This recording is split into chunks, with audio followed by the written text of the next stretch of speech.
नमस्कार, मैं हूं राखी शर्मा। आप देख रहे हैं छत्तीसगढ़ एक्सप्रेस न्यूज। बढ़ते हैं इस वक्त की बड़ी खबर की। सूरजपुर उप पंजीयक कार्यालय पर भ्रष्टाचार के गंभीर आरोप, जांच की मांग। जिला के उप पंजीयन कार्यालय में पदस्थ कर्मचारी MR यादव पर भ्रष्टाचार के गंभीर आरोप लगाए गए हैं। इस संबंध में एक प्रार्थी द्वारा सूरजपुर कलेक्टर सहित संबंधित अधिकारियों को लिखित शिकायत देकर विस्तृत जांच की मांग की गई। शिकायत में आरोप लगाया गया है कि उप पंजीयन कार्यालय में जमीन दलालों के साथ मिलीभगत कर कई प्रकार की अनियमितताएं की जा रही है।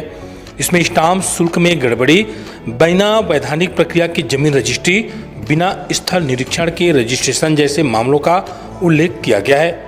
प्रार्थी ने बताया कि जहां शासन द्वारा रजिस्ट्री के लिए निर्धारित शुल्क मात्र 60 रुपये है, वहीं लेखकों के माध्यम से आम लोगों से 1500 से 2000 रुपये तक वसूले जा रहे हैं। यह भी आरोप है कि बड़े प्लाट खरीदकर उन्हें छोटे छोटे टुकड़ों में बांटकर बेचा जा रहा है, जिससे शासन को भारी राजस्व नुकसान हो रहा है। इसके अलावा शहर और आसपास के क्षेत्रों की कीमती जमीनों पर भी दलालों के साथ मिलकर अवैध प्लाटिंग किए जाने का आरोप लगाया गया। कृषि भूमि को छोटे प्लाट में बदलकर करोड़ों रुपए का खेल किए जाने की बात भी शिकायत में कही गई है।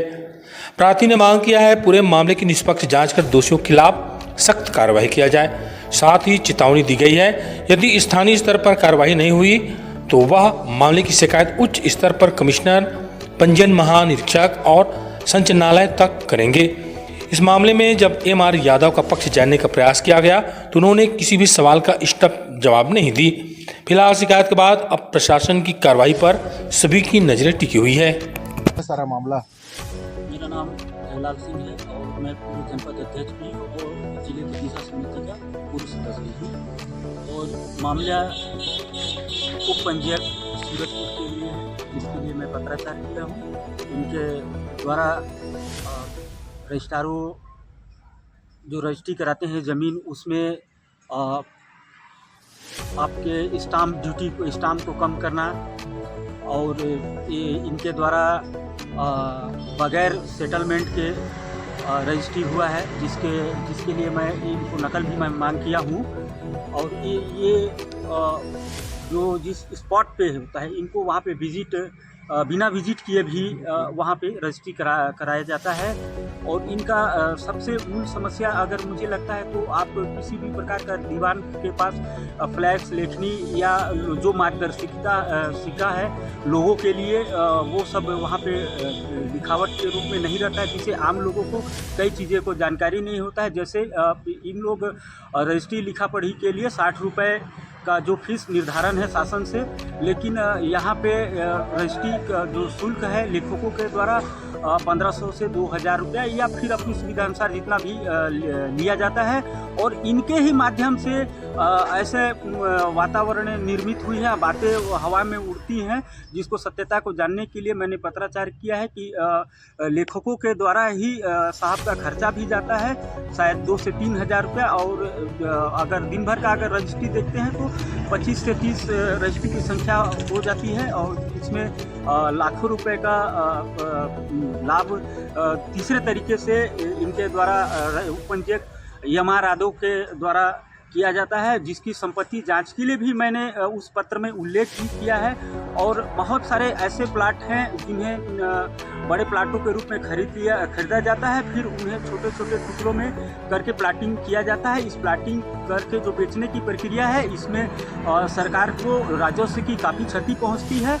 और एक जनप्रतिनिधि होने के नाते और आम लोगों की समस्याओं को वरिष्ठ अधिकारियों तक या उस सुविधा को सुचारू रूप से संचालन करने के लिए मैं उन्हें पत्राचार किया।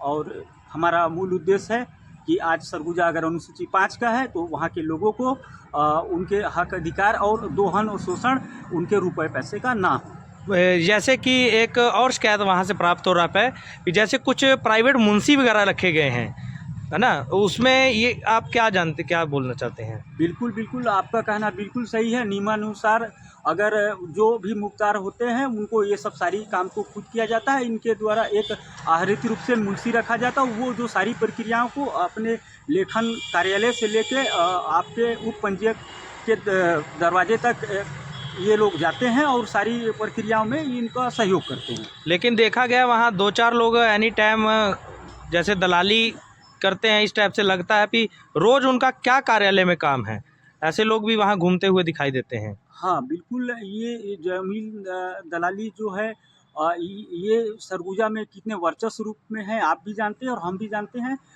जो दलाल पंथ है इन्हीं को लगाम लगाने के लिए नगर निवेश के द्वारा आपको रेरा जो परमिशन होती है उसमें अनुमति लेना होता है प्लाटिंग के लिए, मगर ऐसा अनुमति किसी का शायद दस्तावेजी रूप से अभी देखने को नहीं मिला है। मतलब कहीं न कहीं नियम ताक करते हुए ज़मीन का रजिस्ट्री कर दे रहा है। जी, जी, जी, बिल्कुल। ये कितने सालों से जमे हुए हैं जो यादव जी हैं रजिस्टर?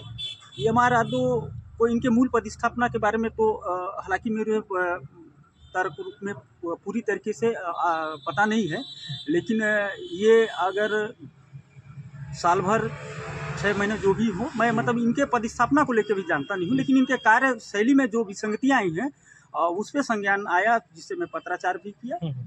तो क्या लगता है कि शासन प्रशासन इसको संज्ञान में लेकर कार्रवाई करेंगे या फिर जैसे कि मामले को दबा दिया जाता है?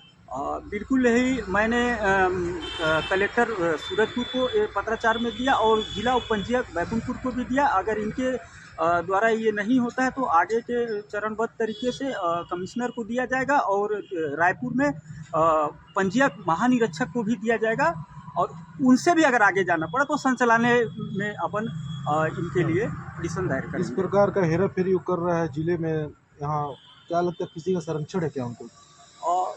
बिल्कुल, अगर संरक्षण प्राप्त हो या फिर इनको हो सकता है बड़े अधिकारी आला अधीशों का संरक्षण प्राप्त हो या हो सकता है नेता मंत्री का भी प्राप्त हो, जिसका स्पष्ट जानकारी नहीं है, लेकिन अगर किसी का मनोबल इतने चरम पे है तो उसके पीछे जरूर कुछ ना कुछ शक्तियाँ जुड़ी रहती हैं।